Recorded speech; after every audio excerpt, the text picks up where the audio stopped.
본문 같이 읽겠습니다. 사도행전 13장 40절부터 52절까지 번갈아 읽겠습니다.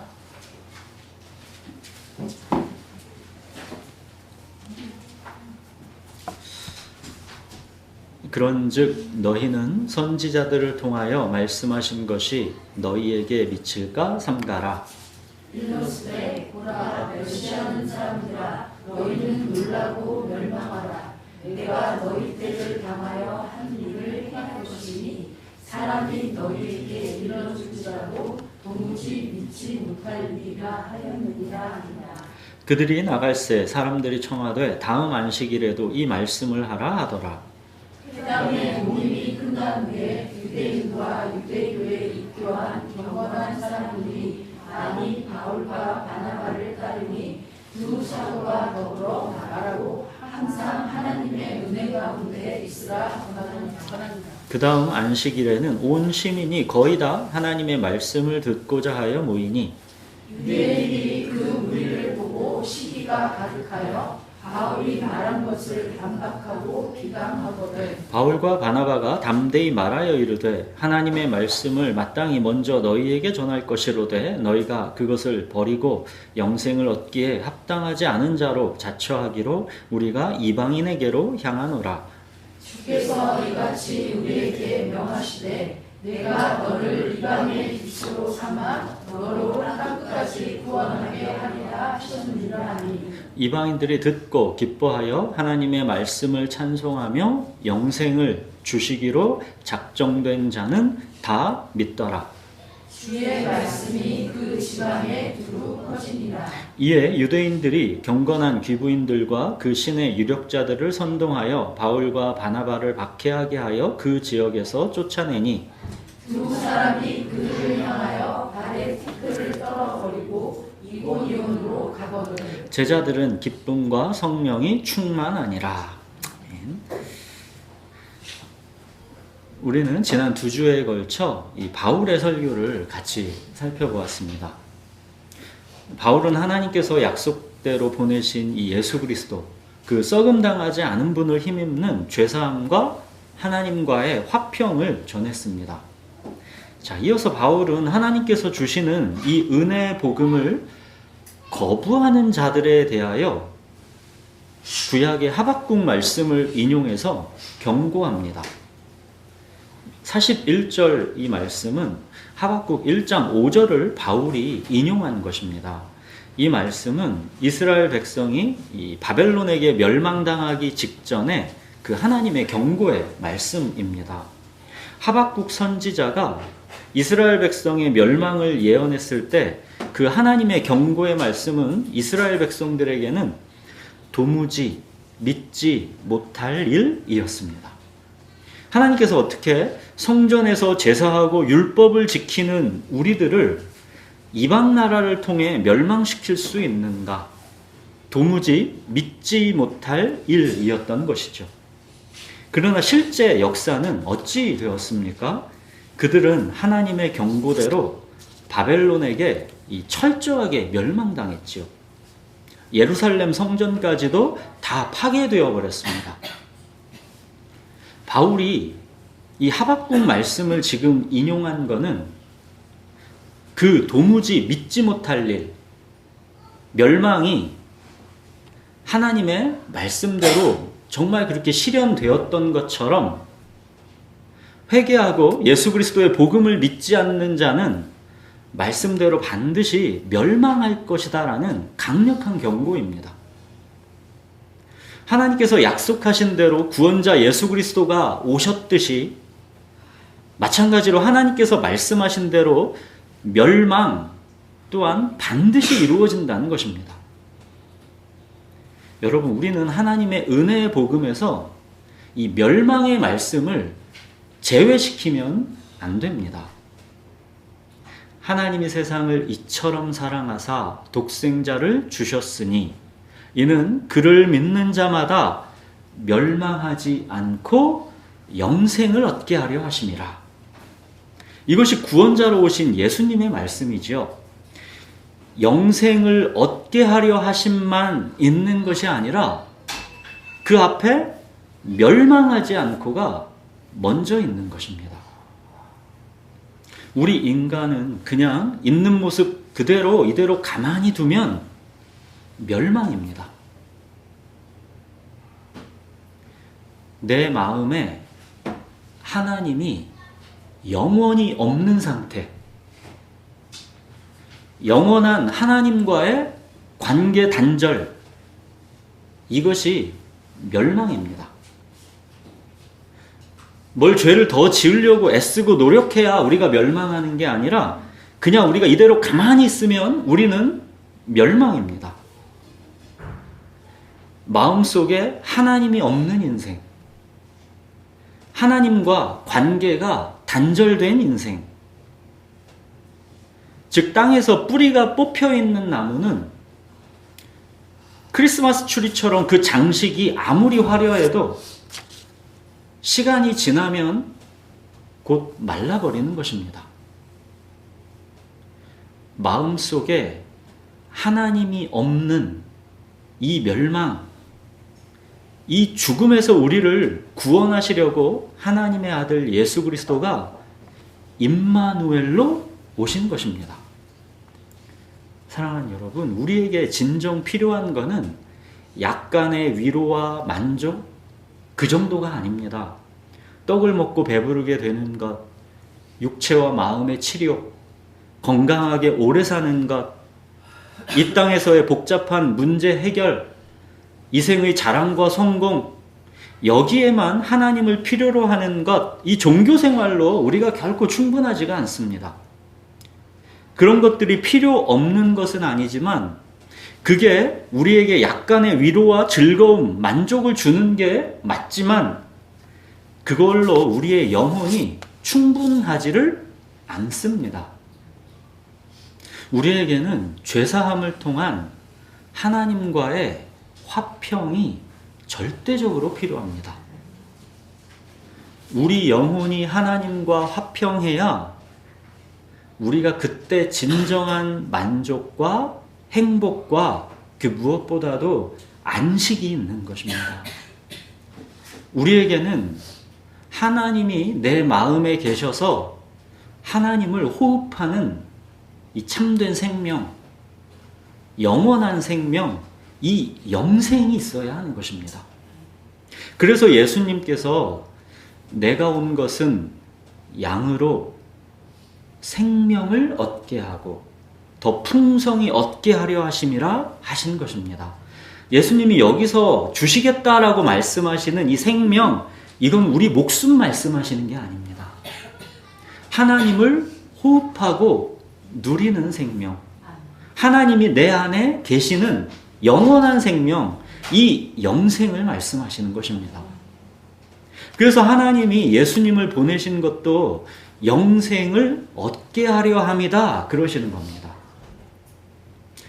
그러니까 우리 마음에 하나님이 영원토록 계시도록 하겠다라는 겁니다. 우리에게 정말 필요한 것은 하나님을 호흡하면서 하나님과 화평을 누리는 이 영원한 생명, 내 마음에 하나님이 영원토록 계시는 영생이라는 것이죠. 자, 이제 또 42절 보십시오. 바울과 바나바 일행이 하나님의 말씀을 선포하고 나갈 때 사람들이 뭐라고 간청했습니까? 다음 안식일에도 이 말씀을 하라. 하나님의 이 은혜의 복음, 하나님의 말씀을 그들이 놀랍게 들었습니다. 다음 안식일에도 이 말씀 우리한테 꼭 해달라고 지금 간청하고 있는 것이죠. 자, 일주일이 지나서 이제 그 다음 안식일이 이제 되었습니다. 근데 무슨 일이 지금 일어났습니까? 44절 보시면 온 시민이 거의 다 하나님의 말씀을 듣고자 해서 모였답니다. 여러분 보십시오. 이곳 비시디아 안디옥에서 예전에 다른 곳에 있었던 것처럼 그런 어떤 병 고치는 기적 이런 게 없죠. 귀신을 내쫓는 기적 이런 게 없죠. 죽은 사람을 살리는 기적 그런 표적과 기사가 이곳에서 일어난 게 없습니다. 오직 하나님의 은혜의 복음, 하나님의 말씀 선포만이 있었습니다. 근데 사람들은 그 하나님의 말씀을 더 듣고 싶어 했고, 한 주 지나서 다음 안식일에는 온 시민이 거의 다 하나님의 그 말씀을 듣고자 모였습니다. 이 일을 지금 누가 하고 계신 겁니까? 이 은혜의 복음을 땅끝까지 전파하기 위한 하나님의 열심인 것이죠. 자, 그러나 이 하나님의 열심과 대적하는 또 다른 열심이 곧바로 등장합니다. 45절 보시면 유대인들이 그 무리를 보고 시기가 가득하여 바울이 말한 것을 반박하고 비방하거늘. 그러니까 유대교의 기득권을 차지하고 있는 유대인 지도자들은 이 몰려오는 무리를 보고 시기가 가득해졌습니다. 바울의 설교 그 핵심은 그들의 기득권을 완전히 파괴하는 것이었죠. 예수 그리스도께서 율법의 저주에서 우리를 속량하여 죄사함을 받게 되었다라는 것. 이 썩음당하지 않은 예수만 우리가 힘입으면 그가 유대인이든 아니면 할례받지 않은 이방인이든 아무 상관없이 하나님께 나와서 화평을 누릴 수가 있다라는 것이었죠. 율법의 저주에서의 이 속량, 이거는 유대교 기득권자들의 이 선민 사상을 무효화시키는 엄청난 폭탄이었던 것입니다. 하나님의 말씀을 받지 않은 그들을 향해서 바울과 바나바가 이제 뭐라 합니까? 46절에 보시면 너희가 하나님의 말씀을 버리고 영생을 얻기에 합당하지 않은 자로 자처하기로 우리가 이방인에게로 향하노라 그러죠. 하나님의 율법을 가진 하나님의 백성이라고 자부하는 그들이 오히려 약속대로 보내신 이 구원의 말씀, 그 하나님의 말씀을 버렸다는 것입니다. 그들 스스로 영생을 얻기에 합당하지 않은 자로 스스로 자처했다는 것입니다. 그러나 이방인들의 말씀에 대한 반응을 이어서 보십시오. 48절. 이방인들이 듣고 기뻐하여 하나님의 말씀을 찬송하며 영생을 주시기로 작정된 자는 다 믿더라. 지금 대비되고 있는 거죠. 영생을 얻기에 합당하지 않은 자로 스스로 자처하는 자, 영생을 주시기로 작정된 자, 이게 지금 대비되고 있는 것입니다. 자, 여러분, 오늘 본문에 이 극명하게 대조되고 있는 하나님의 말씀에 대한 두 가지 반응을 보십시오. 왜 이렇게 극명하게 대조되는지 이게 정말 신비합니다.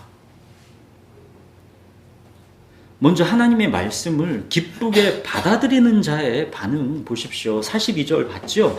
바울이 전한 하나님의 말씀을 들은 사람들이 그 말씀을 믿을 수 있도록 표적과 기사를 보여달라고 그렇게 요구하지 않았습니다. 다음 안식일에도 또 이 말씀 들려달라고 했습니다. 예수 그리스도를 힘입어 죄사함 받고 하나님과 화평을 누리게 되는 이 은혜의 복음, 이 하나님 말씀, 우리 이거 또 듣고 싶다고 했습니다. 44절도 보시면 다음 안식일에 거의 모든 시민이 다 모였는데 그들은 뭔가 신기한 표적과 기사, 그런 기적 보려고 그렇게 모이지 않았습니다. 그들은 오직 한 가지 하나님의 말씀을 듣고자 모였다라고 나와 있습니다. 48절 듣고 기뻐하여 하나님의 말씀을 찬송하고 다 믿었다고 합니다. 여러분, 이 느낌 알죠? 하나님의 말씀을 듣고 기뻐합니다. 하나님의 말씀이 너무 꿀송이 같고 감격적이어서 막 가슴 벅차게 말씀을 찬송합니다. 말씀이 너무 좋고 영광스러워서 그 벅찬 감정을 이기지 못해가지고 말씀을 막 찬송하는 그 느낌, 이 느낌을 아시죠? 하나님의 말씀이 그냥 다 저절로 믿어집니다. 여러분 보십시오. 이와 같은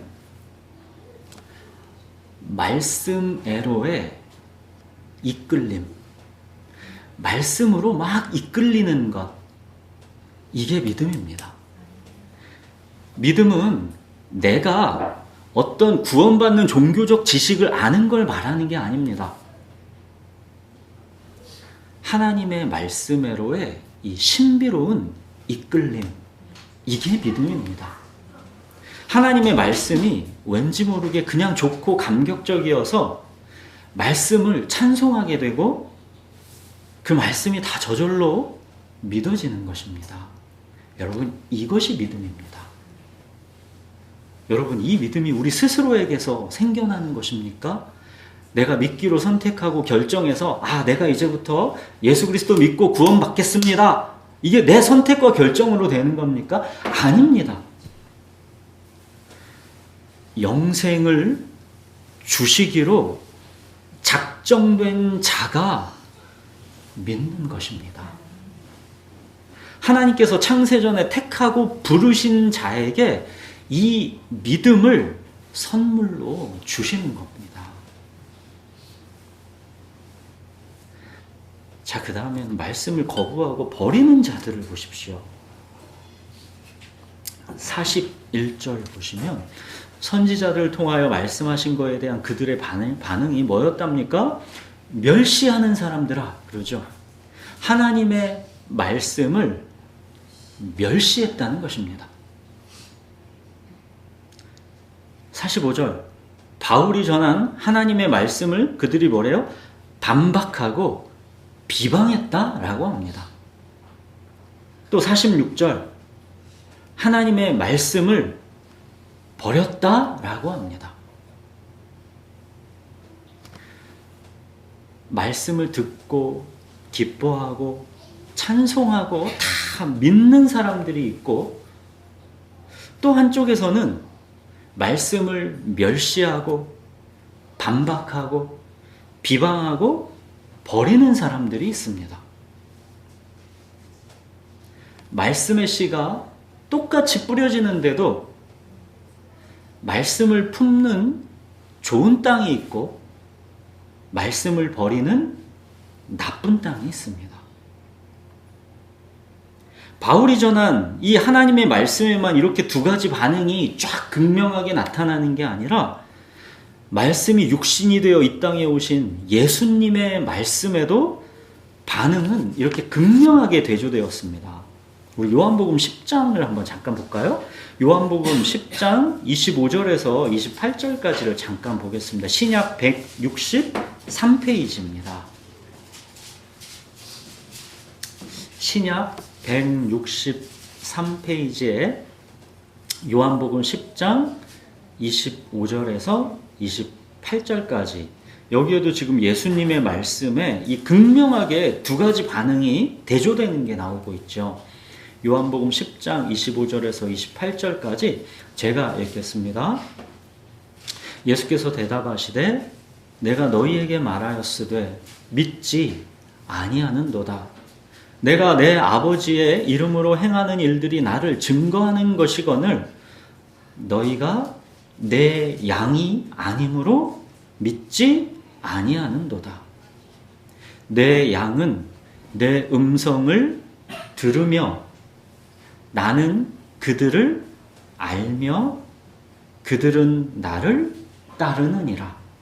내가 그들에게 영생을 주노니 영원히 멸망하지 아니할 것이요 또 그들을 내 손에서 빼앗을 자가 없느니라. 이게 예수님의 말씀입니다. 예수님의 양은 예수님의 말씀을 듣고 믿고 따른다는 것이고, 말씀을 믿지 않는 자들은 어떤 다른 이유가 있는 게 아니라 그가 예수님의 양이 아니기 때문에 믿지 않는다는 것입니다.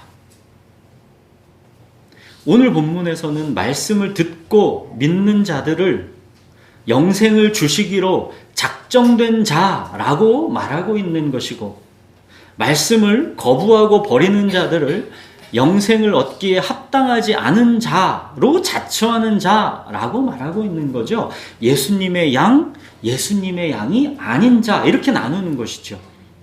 여러분, 이거는 하나님께서 이미 다 정해놓으셨기 때문에 우리 인간 쪽에서는 아무런 책임이 없다라는 그런 운명론을 말하는 게 아닙니다. 시간의 한계에 우리가 갇혀 있죠. 우리는 고작 3차원을 살아가지요. 그런 우리 인간의 제한된 지혜로는 이 하나님의 주권과 인간의 책임이 이게 서로 모순되어 보이는 것이지만, 이 시간 밖에 계신 분, 무한 차원을 사시는 이 전능하신 하나님께는 이게 전혀 모순이 아닙니다. 누구든지 예수 믿는 자들에게는 영원한 생명을 주십니다.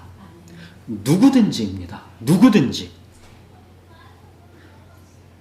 하나님은 모든 사람들이 이 영원한 생명을 찾고 구하기를 간절하게 원하십니다. 모든 사람들에게 영원한 생명 이거 주시려고 너무나 기다리고 계시고, 이걸 너무도 기뻐하시는 게 하나님이십니다. 그러나 누구에게든지 열려있는 그 생명의 길을 참으로 신비하게도 그 길로 믿고 걸어가는 자들이 있고, 멸시하고 돌아서는 자들이 있다는 것입니다.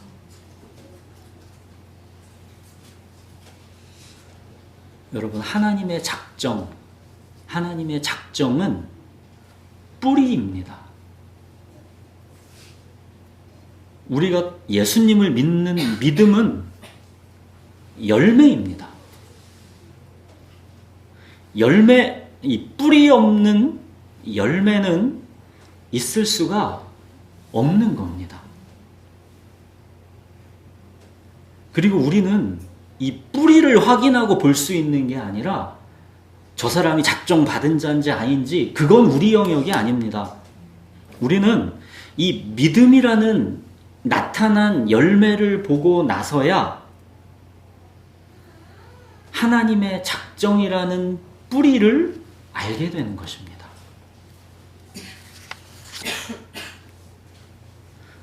또한 아직 믿음의 열매가 나타나지 않았다고 해서 그 뿌리가 없다라고 단정할 수는 없는 겁니다. 그 판단은 우리의 영역이 아닙니다. 우리는 다만 누구든지, 우리한테는 이 누구든지가 중요한 겁니다. 누구든지 예수 믿으면 구원받는다는 이 한 가지만 우리가 알 뿐이고, 이게 우리 영역입니다. 사랑하는 여러분, 우리가 예수 그리스도를 나의 구원자여 주님으로 믿고 있는 이거는 진짜 참으로 신비한 겁니다. 하나님 말씀에 감격하고 그 말씀 찬송하고 그냥 저절로 말씀이 다 믿어지는 이 신비로운 이 말씀으로의 이끌림, 이 믿음은 결코 우리 스스로에게서 나는 것이 아닙니다. 그건 그 뿌리에서 나오는 겁니다. 믿음은 영생을 주시기로 작정된 자에게 주시는 하나님의 선물인 것입니다. 하나님의 작정이라는 뿌리가 있기 때문에 믿음이라는 열매가 나에게 맺힌 것입니다. 내가 예수님의 양이기 때문에 예수님의 음성이 내게 들리는 것이고, 그 음성을 따라가는 것입니다. 내 믿음이 나 스스로에게서 난 것이 아니라 하나님의 작정 속에 그 뿌리를 두고 있다라는 것은 내 모든 삶은 하나님께서 주권적으로 처음부터 마지막까지를 다 인도하신다라는 뜻입니다. 모든 것을 합력하여 하나님의 목적을 내 삶 속에서 이루어 가신다라는 뜻입니다. 그렇기 때문에 때로는 구름과 흑암 같은 삶의 현실에서도 하나님의 주권을 믿고 내게 허락된 삶의 모든 처분을 다 하나님께 맡길 수가 있는 겁니다. 이게 바로 하나님의 작정의 능력입니다. 자, 오늘은 그렇게 하나님의 이 말씀을 두고 사람들의 반응이 극명하게 갈리는 것을 우리가 보았습니다. 왜 말씀이 그들의 귀에 똑같이 이르렀는데도 각각 다른 길을 걷게 되는지, 우리는 정말 알 수가 없는 신비이지만 중요한 것은 하나님께서 택하신 자, 영생을 주시기로 작정된 자, 예수님의 양은 말씀이 들린다는 것이고 그 말씀 듣고 믿게 된다는 것입니다. 우리가 주의할 것은 우리가 현재 그 사람의 모습으로 그의 미래를 판단하면서 섣불리 하나님의 작정을 짐작하면 또 안 된다는 것이죠. 여러분, 복음을 믿지 않을 뿐만 아니라 이 복음이 가르치고 전하여지는 것을 가장 싫어했던 사람, 그게 누굽니까? 지금 이 바울이잖아요. 바울은 예수 그 이름의 복음을 전하는 자들을 잡아서 실제로 열심히 박해하고 죽였던 사람이지요. 스데반 집사 돌로 쳐 죽게 했던 그 장본인이 바울 아닙니까? 근데 보십시오. 예수 그 이름의 이 복음을 가장 미워했고 싫어했던 그 바울이 이 복음 때문에 자기 생명을 걸고 있는 이 현장을 보시라는 것이죠. 복음은 모든 믿는 자에게 구원을 주시는 하나님의 능력입니다. 믿고 안 믿고는 전하는 나의 능력에 달려있지 않습니다. 복음의 말씀 그 자체에 하나님의 능력이 있는 겁니다. 영생을 주시기로 작정된 자가 말씀 그 자체에 반응하여 믿는 것이지 내가 그를 믿게 하는 게 아닙니다. 우리는 다만 전할 뿐 그 능력은 말씀 자체에 있다는 것을 여러분 잊지 마십시오. 그렇기 때문에 복음을 부끄러워하지 마십시오. 전하는 복음을 듣지 않으면 막 위축되고 나한테 문제가 있나? 말씀에 문제가 있나? 우리가 그렇게 되기가 쉽잖아요. 근데 복음을 부끄러워하지 마시고 그 복음, 하나님의 말씀 자체에 능력이 있다라는 것, 이걸 믿고 담대하게 전하시고 기도하십시오. 자, 그렇게 하나님의 말씀이 이 비시디아 안디옥 그 지방에 두루 퍼졌습니다. 그렇게 말씀이 흥왕해 가는 때는 반드시 박해와 어려움이 따라옵니다. 유대인들이 유대교에 관심 있는 이제 경건한 이방인 귀부인들과 신의 유력자들을 선동해서 어떻게 했대요? 바울과 바네바를 박해하고 그 지역에서 쫓아냈다 그러죠.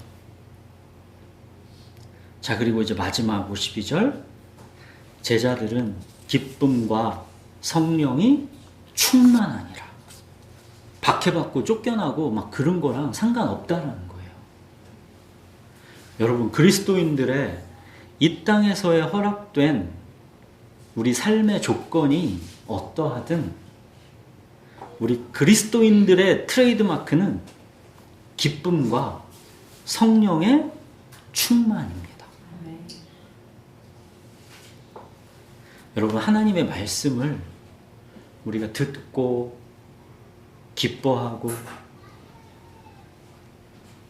때론 그 말씀 때문에 애통해야 하고 또 위로받고 감격의 눈물을 흘리고 그러면서 그 말씀을 막 찬송하는, 여러분, 이 말씀에 대한 이 감각, 이게 나한테 살아있으면 이미 내게는 부족함 없이 모든 것이 다 있는 것입니다. 시편 1편에서 그러지요. 뭐가 복 있는 자라 그럽니까? 하나님의 말씀을 즐거워하고 주야로 묵상하는 자가 복 있는 자다, 이렇게 팍 선언해 버리지요. 말씀에 감각이 있는 자가, 말씀에 이끌리는 자가 그가 복된 자라는 것입니다. 왜냐하면 그의 마음에 하나님이 계시다는 겁니다. 하나님은 말씀이시거든요. 내가 말씀을 이 살아있는 이 감각으로 내가 느끼고 있다는 것은 내 마음에 하나님이 계시다라는 뜻입니다. 그에게 하나님을 호흡하는 영원한 생명, 영생이 있다라는 것입니다. 그래서 이거를 복 있는 자다 그러는 겁니다. 여러분, 영생을 주시기로 작정된 자에게 선물로 주시는 이 믿음, 이 믿음은 우리가 구원교리를 지식적으로 믿는다고 고백하는 그런 걸 믿음이라고 하지 않습니다. 여러분, 믿음은 관계적인 것이고 믿음에는 생명이 흐르는 것입니다. 믿음은 이토록 생명이 흐르는 관계적인 것이기 때문에, 그래서 믿음이 있는 사람은 하나님을 예배하는 이 순간이 그래서 행복한 것입니다. 그래서 믿음이 있는 사람은 하나님의 말씀이 있는 자리를 그래서 사모하는 것입니다. 여러분, 하나님의 말씀을 듣고 기뻐하고 그 말씀을 찬송하는 이 감각이 살아있는 그 내가 바로 하나님께서 창세전에 택하여 영생을 주시기로 작정된 자인 것입니다. 우리의 모든 삶은 우연이 아니라는 것이고 하나님의 주권 안에서 우리의 삶은 낭비되고 버려지는 것이 없는 것입니다. 우리 삶에서의 우리의 연약함과 우리와 우리의 이런 실패, 실수, 심지어는 우리의 죄까지도 낭비되고 버려지지 않는다는 것입니다. 모든 것이 합력해서 하나님의 목적을 이루는 재료가 되게 하신다는 겁니다. 하나님은 우리의 삶을 두시고 실수하시지 않는다는 것입니다. 이게 바로 하나님의 작정입니다. 사랑하는 여러분, 어렵고 복잡하고 힘든 삶에서도 우리로 하여금 넉넉히 이기게 하는 힘은 우리를 사랑하시는 하나님의 우리를 향하신 작정입니다.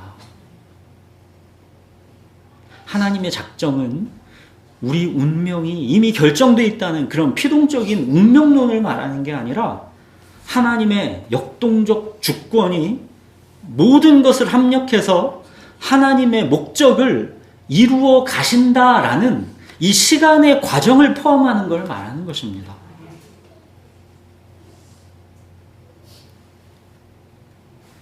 전능하신 하나님이 나의 모든 삶을 책임지시고 인도하시는 나의 목자, 나의 주님이시다라는 것이죠. 하나님이 내 삶이 어떻게 돌아가시는지 모르시지 않는다는 겁니다. 내가 네 삶을 작정했다는 겁니다. 너는 내 것이라는 겁니다. 하나님이 내 삶을 두시고 실수하시지 않는다는 겁니다. 나는 창세전에 널 택했고 내가 시작한 일을 마치는 날까지 내가 완성한다라는 것입니다. 이게 하나님의 작정입니다. 바로 이 하나님의 작정, 하나님의 역동적 주권 때문에 우리에게는 이 삶을 모험할 수 있는 자유, 이 삶에서 실패할 수 있는 자유, 고난 속에서도 희망을 잃지 않고 감사할 수 있는 자유. 하나님을 영화롭게 하고 영원토록 하나님을 즐거워할 수 있는 자유가 있는 것입니다. 사랑하는 여러분, 하나님의 말씀을 듣고 기뻐하고 그 말씀 찬송하고 때로 그 말씀에 애통해하고 그 말씀으로 위로받고 그 말씀으로 다시 살아나고 오늘 살아갈 힘을 그 말씀에서 또 받고 우리에게 이 말씀으로의 이끌림, 이 감각이 살아있다라는 것, 이거는 내가 하나님의 작정 속에 있다라는 명확한 증거입니다. 하나님의 작정 속에 우리 삶에 있다라는 것을 그걸 믿고 때로는 구름과 흑암 속에 가려져 있는 그러한 우리의 삶이어도 그 속에서 구름과 흑암 뒤에 감추어 계신 주님을 바라보시고 의지하십시오. 여러분, 태양이 구름과 흑암 속에 태양이 가리워져 있어도 그 태양이 없는 게 아니죠. 하나님의 작정은 여전히 우리를 향하여 비추고 있습니다. 하나님은 실수하지 않으십니다. 하나님의 작정 속에 우리의 삶이 있으니 아무것도 여러분의 삶에서 염려하지 마시고 두려워하지 마십시오. 목자이신 주님께 모든 삶을 다 맡기고 평안하십시오. 이번 한 주도 하나님의 말씀을 듣고 기뻐하고 그 말씀으로 또 하루 살아낼 힘을 얻고 그렇게 말씀을 찬송하는 이 신비로운 기적을 맛보시면서 하나님의 작정 속에 있는 여러분의 삶을 감사하고 누리십시오. 네, 기도하겠습니다.